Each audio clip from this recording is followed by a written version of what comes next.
Você tá cansado de filmes de terror com jovens passando fim de semana numa cabana, ou de boneco assassino, brinquedo do diabo, freira, demônio? Você quer um filme do tipo sobrenatural que vai além de tentar te assustar? Um filme sobre o paranormal que ainda tem conteúdo, que te prende até o final, que tem um suspense legal? Se você quer essa dica, fica aí que eu te falo.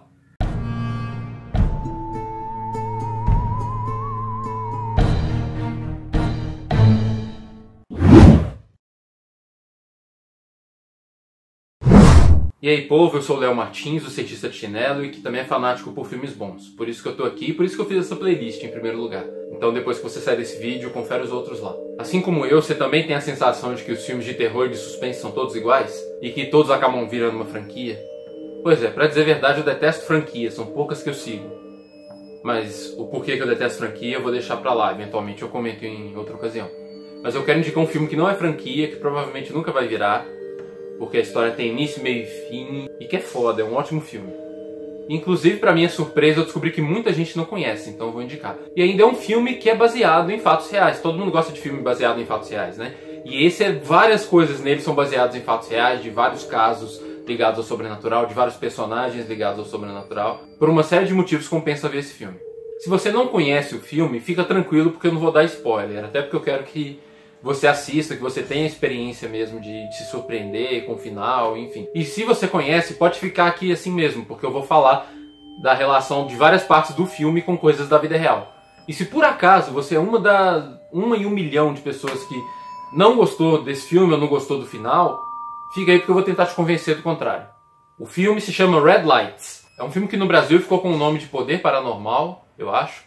E em Portugal ficou como Mentes Poderosas. Eu queria saber como é que são essas pessoas que dão esses nomes. Para começar, o elenco do filme é maravilhoso, né?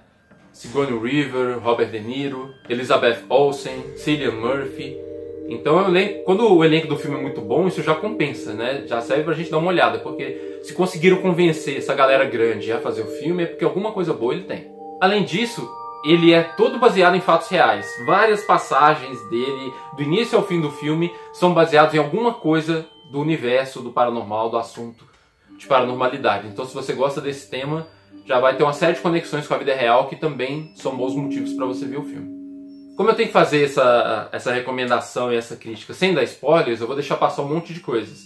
Mas, resumindo muito a ópera, é a história de 2 cientistas que estudam relatos paranormais diante do maior desafio da carreira deles, que é tentar desmascarar um suposto paranormal, que é interpretado pelo Robert De Niro. E aí o filme vai construindo um suspense em cima disso, de se o cara é paranormal ou não é, tem uma série de fenômenos estranhos que vai acontecendo.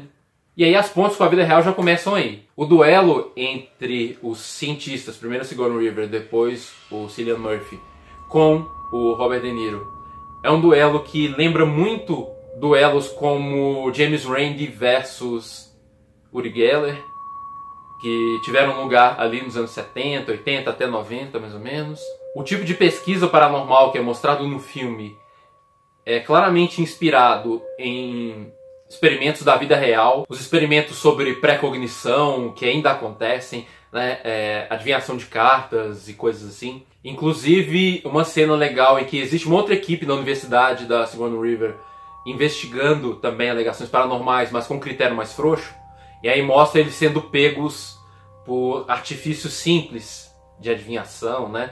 Isso lembra fatos da vida real, quando, por exemplo, uma equipe de cientistas foi enganada por mágicos que foram treinados pelo James Randi. Então, lembrando aquele aspecto que eu já até falei em outros vídeos aqui, é fundamental conhecer de ilusionismo, de mágica, para você estudar o paranormal, senão você cai muito facilmente em tramóias de farsantes que tem por aí. O filme mostra isso excepcionalmente bem. Tem uma parte também lá de um personagem chamado Leonardo Palladino, que é uma espécie de pastor que faz um daqueles programas de TV assim, e ele vai tendo leituras lá na hora, coisas que ele diz que são mensagens divinas. Então ele começa a falar, fulano de tal, tem algum fulano de tal aqui na plateia? E aí a pessoa se levanta e chora, e aí ele adivinha onde que está a doença dela, coisas assim. E aí ele é desmascarado no filme e tal. Isso não é nem spoiler porque é logo no começo. Esse caso do filme é claramente baseado num caso da vida real de um pastor chamado Peter Popov, que foi desmascarado nos anos 80 pelo James Randi. O Popov ele foi pego com um ponto eletrônico pelo qual a esposa passava uma série de informações para ele. sobre as pessoas da plateia. E essas informações geralmente eram pegas antes, por ficha, descrição na portaria, por conversinha lá, que sempre tinha alguém infiltrado que era do grupo do religioso lá, que passava essas informações, né, para a esposa dele e depois passava para ele no fone. Esse fenômeno dos olheiros, ou seja, de pessoas que ficam na fila, ficam lá puxando conversinha, fingem que são pessoas que estão lá para se consultar também, e mais tarde eles vão lá e passam essas informações todas para o líder religioso, e ele fala na hora como se fosse uma inspiração divina, ele fala como se fosse Deus que estivesse mandando a mensagem, ou que ele estivesse captando mediunicamente. Existe desde a época do Peter Popoff, desde antes, existe ainda hoje, em vários lugares do mundo, inclusive no Brasil. Então, isso é uma explicação, não para todos os casos, é claro, mas para uma boa parcela de casos em que líderes religiosos dão informações muito específicas sobre as pessoas, inclusive pessoas que vão pela primeira vez lá no encontro religioso, no culto, seja lá como chamar. E o filme mostra excepcionalmente bem, tanto baseado no caso do Peter Popoff, como mostrando como isso pode acontecer ainda hoje. E acontece. Uma outra coisa também que claramente acontece hoje em dia, que tem a ver com o cenário do paranormal hoje, é a relação entre ceticismo e crença. Muitas pessoas que investigam o paranormal hoje, não todos, mas muitos cientistas, muitos debunkers, que são aquelas pessoas que tentam desmascarar falsos paranormais, enfim, eles são profundamente céticos a ponto de, se eventualmente algo estranho acontecer, eles podem não se abrir a isso, a essa possibilidade. No segundo vídeo que eu fiz com o professor Christopher French, está aqui no canal, eu vou deixar provavelmente a miniatura em algum lugar, ele fala também disso, da psicologia dos céticos. Quer dizer que há certo perfil de céticos, não são todos, é claro, mas há certo perfil de cético que, mesmo se apresentado eventualmente alguma coisa convincente, ele vai se fechar e neuroticamente não vai reconhecer que algo realmente estranho aconteceu. E o filme mostra algo nessa direção, inclusive problematizando essa postura, né?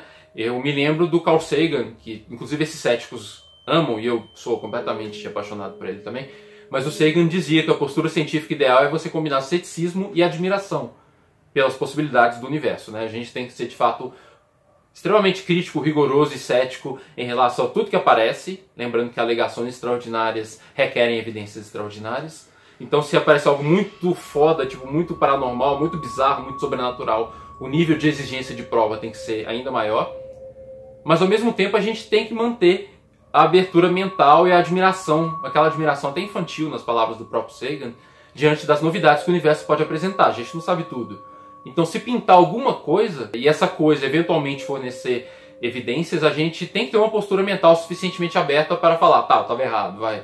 Algo estranho tá aí mesmo. E dois dos personagens do filme têm a postura de ceticismo problemático que eu tô colocando aqui. E o filme trata de deixar a sua lição, assim, quanto ao papel do ceticismo, até onde ele deve ir, até onde deve ir a abertura mental ao novo. Porque, de fato, a imensa maioria dos episódios ligados ao paranormal, abdução por alienígenas, telepatia, sonhos premonitórios, saída do corpo, no mínimo, a grande maioria desses episódios, de fato, são fraudes ou erros de interpretação, especialmente erros de interpretação.